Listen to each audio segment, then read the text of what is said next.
Então lá, pessoal, boa tarde, estamos na aula de História, turma 6º 3, Escola de Educação Básica Municipal, professor Antônio Roden. O assunto da aula de hoje é Egito Antigo. E nós estamos falando hoje sobre a religião egípcia, que era uma religião muito importante e tinha várias características. Como eu falei, o politeísmo, a crença em vários deuses, o animismo, a crença e adoração às forças da natureza, e a crença no antropomorfismo, deuses com formas humanas e animais. Os principais deuses, Amon-Ra, Osíris, Horus, Sete, Anubis e Ísis. Dentre os principais deuses, o mais temido era Anubis. Eles acreditavam que Anubis era o responsável por julgar a alma dos mortos. Tudo que era feito em vida seria considerado no julgamento final para decidir onde o ser humano, depois da morte, passaria a eternidade. Estão me entendendo? Sim! Então, eles faziam um processo de conservação do corpo, que a gente chama de mumificação. Essa era uma prática médica para conservar o corpo, mas também era uma prática religiosa. Lembrando que a prática tinha várias formas de ser feita. Os mais ricos com mais requinte, os mais pobres com menos requinte. Então, para isso, a primeira coisa que acontecia era o quê? O processo de preparação desse corpo para a vida após a morte. Em um determinado momento, a pessoa morria. Vamos falar agora do processo de uma pessoa mais rica, com mais recursos. Primeiro ato, a partir do momento que a pessoa morresse, era levada até um determinado local para ser então preparado o seu corpo para a cerimônia da despedida. A primeira coisa que era feita, a pessoa então era colocada em uma mesa. Um sacerdote responsável por fazer o processo, então, faria incisões no corpo, principalmente na região do abdômen e do tórax, com o objetivo de extrair os órgãos internos. Para que, como vocês sabem, essa região do nosso corpo aqui é a região onde estão os órgãos vitais, dentre eles o coração. Só que o coração ele é protegido pela cavidade torácica. Aqui a parte do abdômen, não.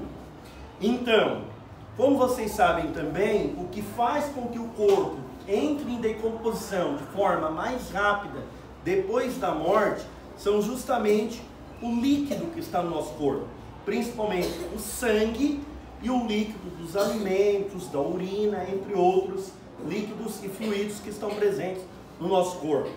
Primeira coisa então, eles fariam a incisão, fariam incisões no corpo e nas veias para extraírem todo o sangue.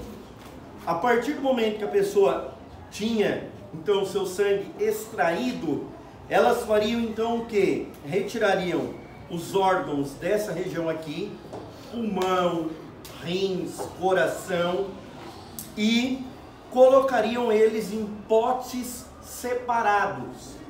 Por que disso? Porque o principal órgão a ser extraído era o coração. Por que o coração? O coração aparece na linguagem antiga, tanto linguagem bíblica como cultural, grega, romana, do paganismo de modo geral, como sendo o coração e não a mente o centro das nossas emoções. Quando a gente diz que ama alguém, qual é o órgão do nosso corpo que representa o amor? Coração. O coração, e deveria ser o cérebro, porque a gente não ama, o coração não ama ninguém. O coração é apenas um músculo que é responsável por bombear o sangue, certo? Só que na cultura antiga, o coração é que detém todos os sentimentos. Tanto sentimentos bons como sentimentos ruins. Então, de acordo com a crença egípcia, após a morte, o coração do morto era levado diante de Osíris. Por isso, eles faziam um processo para facilitar o trabalho de Osíris.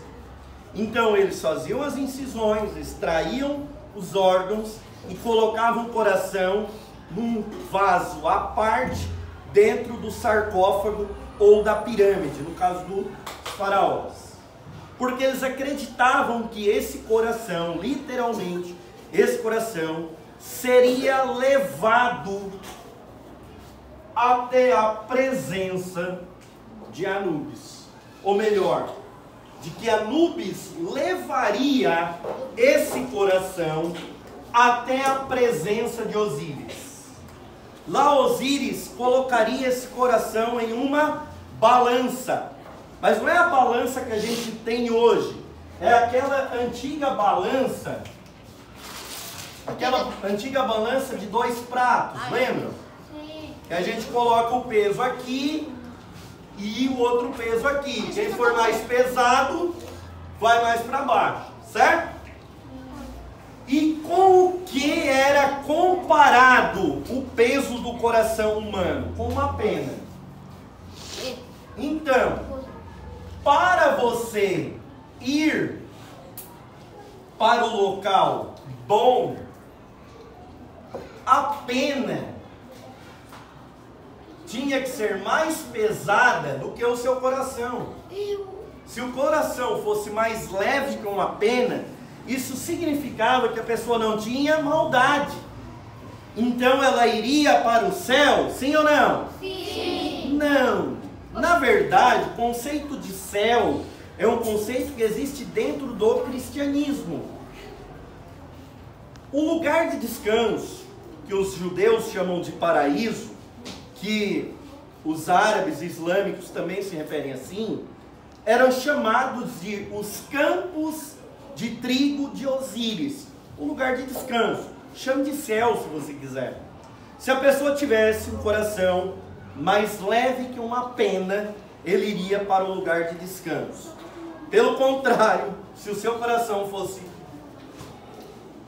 mais pesado do que uma pena, você iria para o submundo, para as trevas eternas.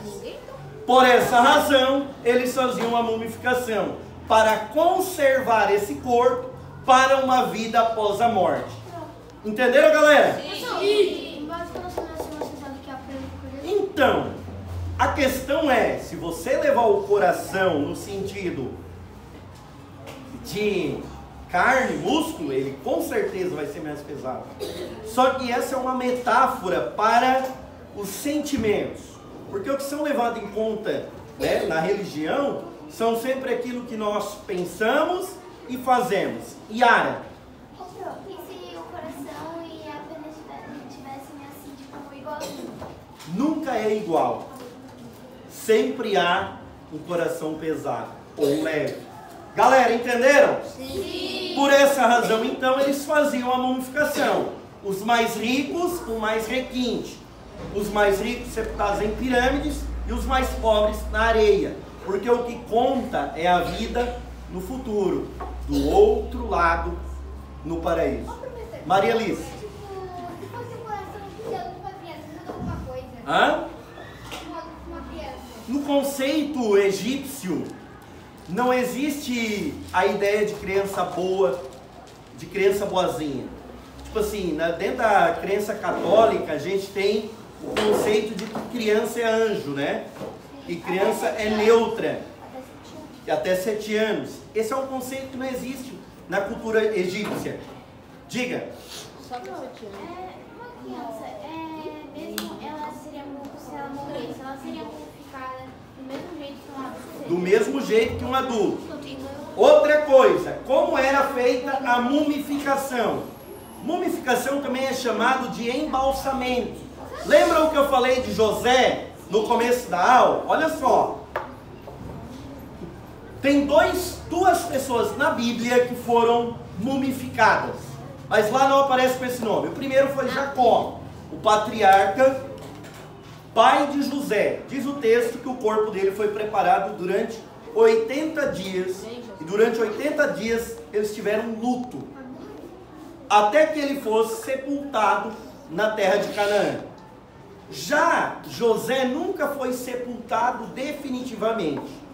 Ele foi mantido no Egito. E o registro na Bíblia do livro de Êxodo faz menção de que, quando eles saíram do Egito, eles levaram os ossos de José. Como que eles mantiveram os ossos de José depois de 400 anos? A única explicação para isso é que eles embalsamaram, é que eles mumificaram José. Por isso o seu corpo se manteve por mais tempo. Quando eu falo embalsamar, é porque o corpo era imerso numa solução com bálsamo. O que é bálsamo? É um termo comum para uma espécie de perfume ou remédio feito com uma série de ervas aromáticas que tinham a finalidade de manter o corpo sólido e evitar que ele sofresse putrefação. Além disso, era para manter também um bom aroma, porque você sabe que o corpo humano, a partir do momento que ele perde as suas atividades, ele perde as atividades sensoriais. Traduzindo, quando a gente morre, imediatamente após o nosso coração parar de bater, nós já entramos em estado de decomposição. Se o nosso velório aqui de 2 dias, depois de 2 dias já fica meio tenso a situação, traduzindo, já começa a vir o mau cheiro, certo? Imagine depois de 40, 50 ou 80 dias. Espero que vocês tenham aprendido um pouquinho sobre mumificação e espero que tenham gostado.